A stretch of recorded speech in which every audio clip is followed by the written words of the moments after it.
Hi dears, എല്ലാവർക്കും മനോസ് കിച്ചണിലേക്ക് വീണ്ടും സ്വാഗതം. അപ്പോൾ ഞാൻ കഴിഞ്ഞ വീഡിയോയിൽ പറഞ്ഞതുപോലെ ഇതൊരു ക്രിസ്മസ് സ്പെഷ്യൽ വ്ളോഗാണ് കേട്ടോ. ഇടാൻ കുറച്ച് ലേറ്റായി പോയെന്നേ ഉള്ളൂ. അപ്പോൾ ഇത് ക്രിസ്മസിൻ്റെ തലേ ദിവസം എടുത്തൊരു വ്ളോഗാണ്. അപ്പോൾ അന്ന് ഞങ്ങളുടെ കുറച്ച് റിലേറ്റീവ്സ് ഒക്കെ വരുന്നുണ്ടായിരുന്നു. പിന്നെ അടുത്തുള്ള വീടുകളിലൊക്കെ കൊടുക്കാൻ വേണ്ടിയിട്ട് ഞങ്ങൾ കുറച്ചധികം ഫുഡൊക്കെ ഉണ്ടാക്കി. അപ്പോൾ അതിനെക്കുറിച്ചുള്ള കുറച്ച് കാര്യങ്ങളാണ്. അപ്പോൾ ഞങ്ങൾ ഫ്രൈഡ് റൈസും ചിക്കൻ റോസ്റ്റും ആണ് ഉണ്ടാക്കിയത്. ഒരു 20-25 പേർക്ക് കണക്കാക്കിയിട്ടുള്ള ഫുഡാണ് ഉണ്ടാക്കിയത് കേട്ടോ. അപ്പോൾ എന്തായാലും നമുക്ക് വീഡിയോ കാണാം.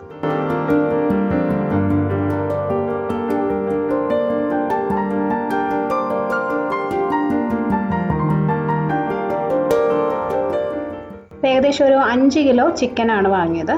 അപ്പോൾ അതിങ്ങനെ ചെറിയ കഷ്ണങ്ങളായിട്ടൊക്കെ ഒന്ന് മുറിച്ച് കൊണ്ടുവന്നിട്ടുണ്ട്. അത് നന്നായിട്ട് കഴുകി വൃത്തിയാക്കി എടുക്കണം. കുറച്ച് നേരം ഒന്ന് മാരിനേറ്റ് ചെയ്ത് വെച്ചിട്ട് ഫ്രൈ ചെയ്താണ് നമ്മൾ ചിക്കൻ റോസ്റ്റ് ഉണ്ടാക്കാൻ പോകുന്നത്. അപ്പോൾ നമ്മൾ ഉച്ചയൊക്കെ ആയപ്പോൾ തന്നെ ഇത് നന്നായിട്ട് കഴുകി ഒന്ന് മാരിനേറ്റ് ചെയ്ത് വെക്കാൻ പോവാണ്. കുറച്ച് മൈദ ഇട്ട് കഴുകിക്കഴിഞ്ഞാൽ നല്ല ക്ലീനായിട്ട് കിട്ടും. ആ ചിക്കൻ്റെ ആ ഒരു സ്മെല്ലൊക്കെ പോയി കിട്ടും. കഴിഞ്ഞൊരു വ്ലോഗിൽ ഇതുപോലെ മൈദ ഇട്ട് കഴുകുന്നത് കാണിച്ചിട്ട് വാഷിംഗ് പൗഡർ ഇട്ടാണോ ചിക്കൻ കഴുകുന്നൊക്കെ ആരോ ചോദിച്ചിട്ടുണ്ടായിരുന്നു. വാഷിംഗ് പൗഡർ അല്ല കേട്ടോ, മൈദയാണ്. മൈദ അല്ലെങ്കിൽ ഗോതമ്പ് പൊടിയോ കടലമാവോ ഒക്കെ ഇട്ട് കഴുകിക്കഴിഞ്ഞാൽ ചിക്കൻ്റെയും മീനിൻ്റെയൊക്കെ സ്മെല്ല് മാറിക്കിട്ടും. ഇത് ഞാൻ മുന്നേ ഒത്തിരി തവണ പറഞ്ഞിട്ടുള്ളതാണ്. ഓക്കെ, അപ്പോൾ ചിക്കൻ നന്നായിട്ട് കഴുകിയെടുത്തു. ഇനി അതൊരു വലിയ പാത്രത്തിലോട്ട് ഇട്ടിട്ട് നമുക്കിത് മാരിനേറ്റ് ചെയ്ത് എടുക്കാം. അപ്പോൾ ഇതിനകത്ത് ചേർക്കുന്ന ഈ പൊടികളുടെ അളവൊക്കെ ഏകദേശം ഒരു കണക്കിന് അങ്ങ് ചേർത്തതാണ് കേട്ടോ. കാരണം ഇത്രയും വലിയ അളവിലൊന്നും നമ്മളങ്ങനെ എപ്പോഴും ഉണ്ടാക്കുന്നില്ലല്ലോ. അങ്ങനെ കറക്റ്റായിട്ടൊന്നും അറിയില്ല, ഒരു കണക്കിന് അങ്ങ് ചേർത്തു, അത്രേ ഉള്ളൂ. അപ്പോൾ ഒരു 3 ചെറിയ സ്പൂൺ മഞ്ഞൾപ്പൊടി ഇട്ടിട്ടുണ്ട്. പിന്നെ ഏകദേശം ഒരു 10 ചെറിയ സ്പൂണോളം മുളക് പൊടി, 10 അല്ല 12 സ്പൂൺ ചേർത്ത കേട്ടോ. ഇത് കാശ്മീരി മുളക് പൊടിയാണ്. പിന്നെ ഞാൻ യൂസ് ചെയ്ത സ്പൂണ് ചെറിയ സ്പൂണാണ്, അപ്പോൾ ഒരു 12 സ്പൂൺ ചേർത്തു. പിന്നെ ഒരു 2 ചെറുനാരങ്ങയുടെ നീര് പിഴിഞ്ഞൊഴിച്ചു. മാരിനേറ്റ് ചെയ്യുന്ന സമയത്ത് മല്ലിപ്പൊടി ചേർത്തിട്ടില്ല.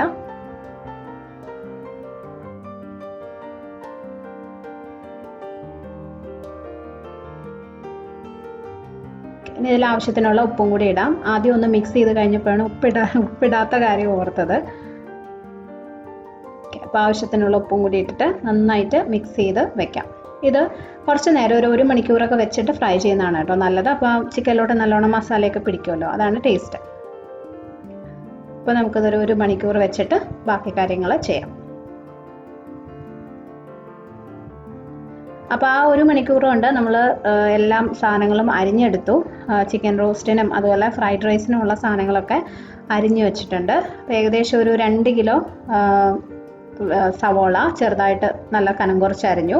ഒരു 1/2 കിലോ തക്കാളി, പിന്നെ ഇഞ്ചിയുടെയും വെളുത്തുള്ളിയുടെയും കണക്ക് പറയുകയാണെങ്കിൽ ഏകദേശം ഒരു 6-7 ടേബിൾ സ്പൂൺ വരും. പിന്നെ ഒരു 5-6 പച്ചമുളക്, 1 കിലോ ക്യാരറ്റ്, 1 കിലോ ബീൻസ്, ഇത്രയാണ് അരിഞ്ഞു വെച്ചിരിക്കുന്നത്. അപ്പോൾ ഇനി ആദ്യം നമ്മൾ ചിക്കൻ ഫ്രൈ ചെയ്തെടുക്കാൻ പോവാണ്. അപ്പോൾ നമ്മൾ അകത്ത് വെച്ച് ചെയ്യാൻ പറ്റത്തില്ല, കാരണം സ്റ്റൗവിൽ വെച്ചൊക്കെ ചെയ്ത് കഴിഞ്ഞാൽ ഇത്രയും വലിയ അളവാകുമ്പോഴേ പാനൊന്നും ചൂടായൊക്കെ വരാനും കറക്റ്റ് ഒത്തിരി സമയം എടുക്കും. അപ്പോൾ നമ്മൾ പുറത്ത് അടുപ്പ് കൂട്ടിയിട്ടാണ് ചെയ്തത്. അപ്പോൾ ഒരു പാനിൽ 1 കവറ് വെളിച്ചെണ്ണ ഒഴിച്ചിട്ടുണ്ട്. അതിനകത്ത് നമ്മൾ മാരിനേറ്റ് ചെയ്ത് വെച്ച ചിക്കൻ ഇട്ട് ഫ്രൈ ചെയ്തെടുക്കാൻ പോവാണ്. ഞാൻ ആദ്യമായിട്ടാണ് കേട്ടോ പുറത്ത് വെച്ച് ഇങ്ങനെ അടുപ്പൊക്കെ കൂട്ടി കുക്ക് ചെയ്യുന്നത്. അപ്പോൾ അതുകൊണ്ട് എനിക്ക് ചെറിയൊരു പേടി ഉണ്ടായിരുന്നു, തീയുടെ അടുത്ത് പോയി നിൽക്കാനും. പിന്നെ നല്ലതായിട്ട് പുകയൊക്കെ വരുന്നുണ്ടായിരുന്നു, അപ്പോൾ എനിക്ക് കുറച്ച് പേടി ഉണ്ടായിരുന്നു. പിന്നെ ആദ്യം കുറച്ച് നേരം, പിന്നെ അതങ്ങ് മാറി. അടുത്ത വീട്ടിലെ ചേച്ചിയൊക്കെ ഉണ്ടായിരുന്നു എന്നെ സഹായിക്കാനായിട്ട്. അപ്പോൾ അതുകൊണ്ട് വലിയ കുഴപ്പമില്ലാണ്ട് ചെയ്തു. അപ്പോൾ ഇത് നമുക്ക് ഫ്രൈ ചെയ്തെടുക്കാം.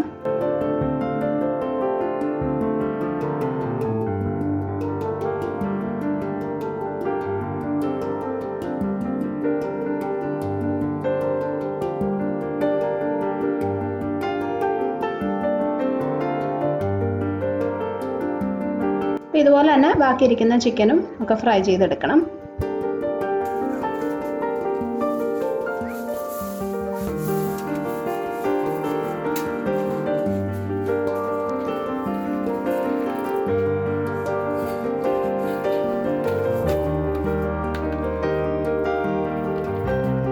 അപ്പോൾ ചിക്കൻ ഫ്രൈ ചെയ്ത് കഴിഞ്ഞ് ഇനി നമ്മൾ അതിൻ്റെ മസാല ഉണ്ടാക്കാൻ പോവാണ്. ആ ചിക്കൻ ഫ്രൈ ചെയ്ത എണ്ണ ഉണ്ടല്ലോ അതിനകത്ത് നിന്ന് തന്നെ കുറച്ച് എടുത്തിട്ടുണ്ട്.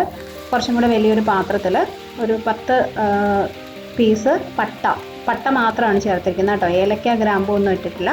ഏകദേശം ഒരു 10 പീസ് പട്ടയും നിറയെ കറിവേപ്പിലയും ഇട്ടു. ഇനി അതിനകത്തോട്ട് ഒരു 1.5 കിലോ സവാള ചെറുതായിട്ട് അരിഞ്ഞത് ചേർത്ത് നന്നായിട്ട് വഴറ്റിയെടുക്കണം. 2 കിലോ സവാളയാണ് നമ്മൾ എടുത്തു വെച്ചിരുന്നത്, അതിനകത്ത് 1.5 കിലോ ചേർത്തുള്ളൂ കേട്ടോ. അപ്പോൾ ഇത് നല്ലോണം വഴറ്റിയെടുക്കണം. സവാള നന്നായിട്ട് വഴണ്ട് വന്നാലേ ചിക്കൻ റോസ്റ്റിന് നല്ല ടേസ്റ്റ് ഉണ്ടാവുള്ളേ. നല്ലോണം വഴറ്റിയെടുക്കാം. സവാള നല്ലതായിട്ടൊന്ന് വഴണ്ട് കഴിയുമ്പോൾ പച്ചമുളകും നമ്മൾ എടുത്തു വെച്ച ഇഞ്ചി വെളുത്തുള്ളി പേസ്റ്റും ഒരു 6-7 പച്ചമുളകുണ്ട്. പിന്നെ ഒരു ഏകദേശം ഒരു 6-7 ടേബിൾ സ്പൂണോളം ഇഞ്ചി വെളുത്തുള്ളി പേസ്റ്റും ഉണ്ട്. ഇത് ചേർത്ത് നല്ലോണം വഴറ്റാം. ആ ഇഞ്ചിയുടെയും വെളുത്തുള്ളിയുടെയും പച്ച ചുവ ഉണ്ടല്ലോ നല്ലോണം മാറണം, നന്നായിട്ട് മൂത്ത് വരണം ആ സവോളയും ഇഞ്ചിയും വെളുത്തുള്ളിയൊക്കെ.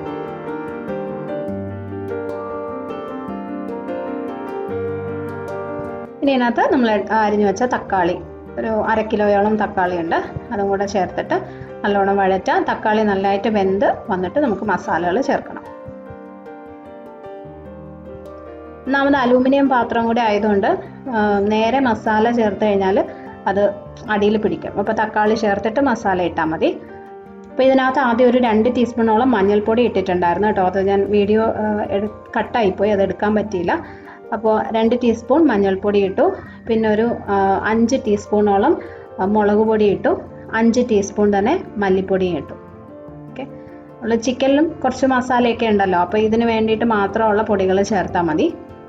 ഇനി ഇതിനകത്തോട്ട് ഗരം മസാലപ്പൊടി അതൊരു 4 ടേബിൾ സ്പൂണോളം ഇട്ടിട്ടുണ്ട്. ഞാൻ വീട്ടിൽ തന്നെ പൊടിച്ച ഗരം മസാലപ്പൊടിയാണ് കേട്ടോ. അപ്പോൾ അതിൻ്റെ ഒരു ഫ്ലേവർ നല്ലോണം ഉണ്ടാവും ചിക്കന് ആ ഒരു ഗ്രേവിക്ക്. അപ്പോൾ എപ്പോഴും നമ്മൾ വീട്ടിൽ പൊടിക്കുന്ന മസാലപ്പൊടിയാണ് ഇതുപോലെ ചിക്കൻ റോസ്റ്റ് ഉണ്ടാക്കുമ്പോൾ നല്ലത്. അപ്പോൾ ഇതേ ആ മസാല നല്ല ഡാർക്ക് ബ്രൗൺ കളർ വന്നില്ലേ, ആ സമയത്ത് നമ്മൾ ഫ്രൈ ചെയ്ത് വെച്ച ചിക്കനും കൂടി ചേർത്ത് എല്ലാം കൂടി നന്നായിട്ട് യോജിപ്പിച്ചെടുക്കാം. ഇതിന് ആവശ്യത്തിനുള്ള കുറച്ച് വെള്ളവും കൂടി ഒഴിച്ചിട്ടുണ്ട്. കാരണം ചിക്കൻ നമ്മൾ ഫ്രൈ ചെയ്തെടുത്തായതുകൊണ്ട് അന്ന് പിന്നെ ഇനി അധികം വെള്ളം വരത്തില്ല. അപ്പോൾ ഗ്രേവിക്ക് ആവശ്യത്തിനുള്ള വെള്ളം ഒഴിക്കണം. നിങ്ങൾക്ക് നല്ല ഡ്രൈ ആയിട്ടുള്ള റോസ്റ്റ് ആയിട്ടാണ് വേണ്ടെങ്കിൽ അതിനനുസരിച്ച് വെള്ളം ഒഴിച്ചാൽ മതി. ഇപ്പോൾ ഞങ്ങൾ ഫ്രൈഡ് റൈസിൻ്റെ കൂടെ ആയതുകൊണ്ട് ഒരല്പം ഗ്രേവി കണക്കാക്കിയാണ് വെള്ളം ഒഴിച്ചിരിക്കുന്നത്. അപ്പോൾ ഇത് കുറച്ച് നേരം ഇങ്ങനെ ഇരിക്കട്ടെ. അത് റെഡിയാവുന്ന സമയം കൊണ്ട് നമുക്ക് ചോറ് വെക്കാം. അപ്പോൾ ഇന്ന് നമ്മളൊരു 3 കിലോ അരി വെച്ച് ബസ്മതി അരി വെച്ചിട്ടുള്ള റൈസാണ് ഉണ്ടാക്കുന്നത് കേട്ടോ. അപ്പോൾ വേറൊരു അടുപ്പ് കൂട്ടി ഒരു പാത്രത്തിൽ നിറയെ വെള്ളം എടുത്തു. അതിനകത്തേക്ക് ഒരു 6-7 പീസ് പട്ട, പിന്നെ കുറച്ച് ഗ്രാമ്പു. ഞാൻ നേരത്തെ പറഞ്ഞില്ലേ ഏകദേശം ഒരു അളവിലാണ് ഇട്ടത്. അപ്പോൾ ഒരു ചെറിയ പിടി, ഒരു കുഞ്ഞു പിടി ഗ്രാമ്പു, അതുപോലെ തന്നെ ഒരു കുഞ്ഞു പിടി ഏലക്ക ഇട്ടു. ഞാൻ വാങ്ങിയ ഗ്രാമ്പു ഉണ്ടല്ലോ അതിങ്ങനെ കുറച്ചിങ്ങനെ പൊടിഞ്ഞ് കിടപ്പുണ്ടായിരുന്നു, അതുകൊണ്ടാണ് ഒത്തിരി ഉള്ളതായിട്ട് തോന്നുന്നത്. അപ്പോൾ സാധനങ്ങളെല്ലാം ചേർത്തു. ഇനി ഒരു ചെറുനാരങ്ങയുടെ നീരും കൂടി അതിനകത്തോട്ട് പിഴിഞ്ഞൊഴിക്കുവാണ്. ഇത് നല്ലോണം തിളച്ച് വരട്ടെ. ചെറുനാരങ്ങയുടെ കുരുവൊക്കെ കുറച്ച് അതിനകത്ത് പോയിട്ടുണ്ടായിരുന്നു, അത് പിന്നെ ഞാൻ എടുത്ത് മാറ്റി കേട്ടോ. ഇതിനകത്തൊരല്പം നെയ്യും കൂടി ഒഴിക്കാം, 2-3 ടേബിൾ സ്പൂൺ നെയ്യ്. ഇത് നമ്മൾ ഈ റെസ്റ്റോറൻറ്റിൽ ഹോട്ടലുകളിലൊക്കെ കിട്ടുന്ന ഇൻഡോ ചൈനീസ് ഫ്രൈഡ് റൈസ് ഒന്നും അല്ല കേട്ടോ. നമ്മുടെ ഈ റിസപ്ഷനൊക്കെ, കല്യാണത്തിൻ്റെ റിസപ്ഷനൊക്കെ പോകുമ്പോൾ കിട്ടുന്നൊരു ഫ്രൈഡ് റൈസ് ഉണ്ടല്ലോ, അതാണേ. അപ്പോൾ അതേ വെള്ളം നന്നായിട്ട് തിളച്ച് വന്നപ്പോൾ അതിനകത്ത് ആവശ്യത്തിനുള്ള ഉപ്പും കൂടി ഇട്ടിട്ടുണ്ട്. ഉപ്പിൻ്റെ അളവ് നിങ്ങൾക്കറിയാലോ. വെള്ളം ടേസ്റ്റ് ചെയ്ത് നോക്കുമ്പോൾ ഒരല്പം മുന്നിട്ട് നിൽക്കണം, എന്നാലേ നമ്മൾ അരി വേവിച്ചെടുത്ത് കഴിയുമ്പോൾ അതിനകത്ത് ആവശ്യത്തിനുള്ള ഉപ്പുണ്ടാവുള്ളൂ. ഓക്കെ, അപ്പോൾ ഇനി നമ്മൾ അരി ചേർക്കാൻ പോവാണ്. 3 കിലോ ബസ്മതി അരി നന്നായിട്ട് കഴുകി എടുത്തതാണ്, അതിട്ടിട്ട് വേവിക്കാം. അരിയുടെ വേവ് കറക്റ്റ് ആയിരിക്കണം, ഒട്ടും വെന്ത് കുഴഞ്ഞു പോകരുത് കേട്ടോ. അരി വെന്ത സമയത്ത് എനിക്കത് കാണിക്കാൻ പറ്റിയില്ല, കാരണം കറക്റ്റായിരുന്നു. ഇത് വെച്ചിട്ട് നമ്മളങ്ങോട്ട് പോയ സമയത്ത് തന്നെ അത് പെട്ടെന്നായി. അപ്പോൾ ഉടനെ തന്നെ അത് ഊറ്റിയെടുക്കണമായിരുന്നു, അല്ലെങ്കിൽ വേവ് കൂടിപ്പോവും. അപ്പോൾ പെട്ടെന്ന് അത് ചെയ്ത വഴിക്ക് ആ സമയത്ത് വീഡിയോ ഒന്നും എടുക്കാൻ പറ്റില്ല. ഓക്കെ, അപ്പോൾ ഇനി നമ്മൾ ഇതിൻ്റെ ബാക്കി കാര്യങ്ങൾ ചെയ്യുവാണ്. ഒരു പാനിൽ കുറച്ച് നെയ്യ് ഒഴിച്ച് അതിനകത്ത് പട്ട, ഗ്രാമ്പു, ഏലക്ക, ഒരു ചെറിയ പിടി പട്ട, ചെറിയ പിടി ഗ്രാമ്പു, ചെറിയ പിടി ഏലക്ക ഇട്ടു. അതിനകത്തേക്ക് ബീൻസും ക്യാരറ്റും അരിഞ്ഞതിട്ട് നന്നായിട്ട് വഴറ്റിയെടുക്കാൻ പോവാണ്. ഇത് രണ്ടും ചെറുതായിട്ടൊന്ന് വെന്തതിന് ശേഷമാണ് നമ്മൾ ആ റൈസ് ഇട്ട് ദം ചെയ്തെടുക്കേണ്ടത്. അപ്പോൾ ഇതിൻ്റെ കൂടെ തന്നെ ഞാൻ കുറച്ച് കാഷ്യൂനട്ടും കൂടി ചേർക്കുന്നുണ്ട് കേട്ടോ. ഒരു 100 ഗ്രാമിൻ്റെ ഒരു പാക്കറ്റ് ഫുള്ള് ഇട്ടിട്ടുണ്ട്. അപ്പോൾ ഇത് ഈ ബീൻസിലും ക്യാരറ്റിലും ആവശ്യത്തിനുള്ള ഉപ്പ് ചേർത്തിട്ടുണ്ട്. അപ്പോൾ ഇത് രണ്ടും നല്ലോണം ഒരു 3/4 വേവ് ആയതിന് ശേഷം നമ്മൾ റൈസ് മുകളിലിട്ടിട്ട് ദം ചെയ്യാണ് ചെയ്യുന്നത്. അപ്പോൾ അതുവരെ ഇത് നല്ലോണം വഴറ്റിയെടുക്കണം. ഇനി ഇതൊക്കെ ചെയ്യുന്ന സമയമായപ്പോഴും കണ്ടോ സമയം അങ്ങ് ഇരട്ടിയായിരുന്നു. അപ്പോൾ അതുകൊണ്ട് എനിക്ക് എല്ലാം നല്ല ക്ലിയർ ആയിട്ട് എടുക്കാൻ പറ്റിയില്ല. ജസ്റ്റ് അവസാനം ഒക്കെ ഒന്ന് തട്ടിക്കൂട്ടിയൊക്കെ റെഡിയാക്കിയതാണ്. ഓക്കെ, അപ്പോൾ ഇത് ബീൻസും ക്യാരറ്റും ഒരു 3/4 വേവ് ആയി കഴിയുമ്പോൾ അതിനകത്ത് നിന്ന് കുറച്ചൊന്ന് മാറ്റി വയ്ക്കുക. നമ്മളിത് ലെയർ ചെയ്താണല്ലോ ചെയ്യുന്നത്. അപ്പം താഴെ കുറച്ച് ബീൻസും ക്യാരറ്റും ഇട്ടിട്ട് അതിൻ്റെ മുകളിൽ നമ്മൾ എടുത്തു വെച്ച ചോറിൻ്റെ ഒരു പകുതി ഇടാം. 2 ലെയറായിട്ടോ 3 ലെയറായിട്ടോ ഇടാം, അത് നിങ്ങളുടെ ഇഷ്ടമാണ്. അപ്പോൾ ഇതുപോലെ കുറച്ച് ചോറിടണം. എന്നിട്ട് കുറച്ച് സവോള ഫ്രൈ ചെയ്തത്. ഓക്കെ, അപ്പോൾ സവോളയൊക്കെ നമ്മൾ അകത്ത് കിച്ചണിൽ വെച്ചിട്ട് ഫ്രൈ ചെയ്തെടുത്തു. അപ്പോൾ കുറച്ച് സവോള ഫ്രൈ ചെയ്തത്. ഇനി ഇതുപോലെ തന്നെ അടുത്ത ലെയർ ഇടാം. ക്യാരറ്റ് ബീൻസ് ഇടാം, പിന്നെയും ചോറിടാം. അങ്ങനെ ആ രീതിയിൽ ചെയ്തെടുത്താൽ മതി.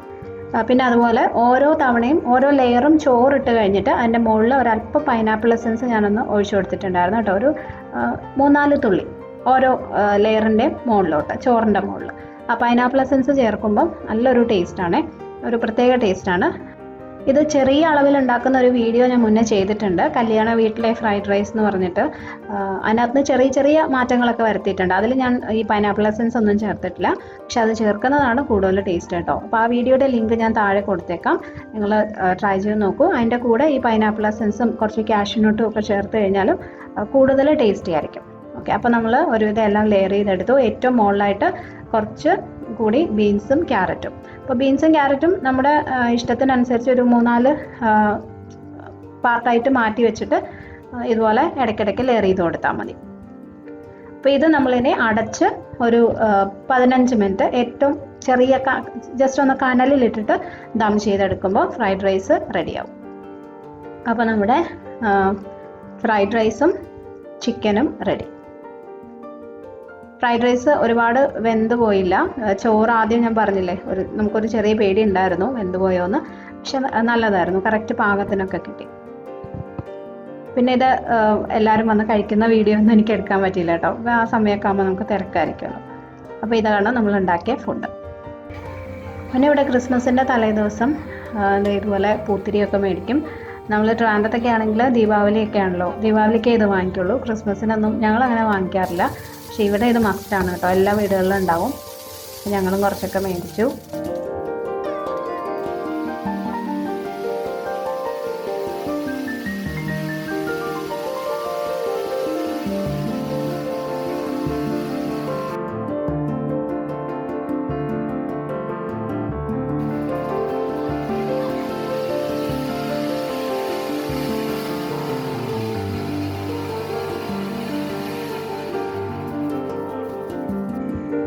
പിന്നെ ഇത് അടുത്ത വീട്ടിലെ ക്രിസ്മസ് സെലിബ്രേഷനാണ് കേട്ടോ. അവർ നല്ല കുറേ വെറൈറ്റി സാധനങ്ങളൊക്കെ ഉണ്ടായിരുന്നു.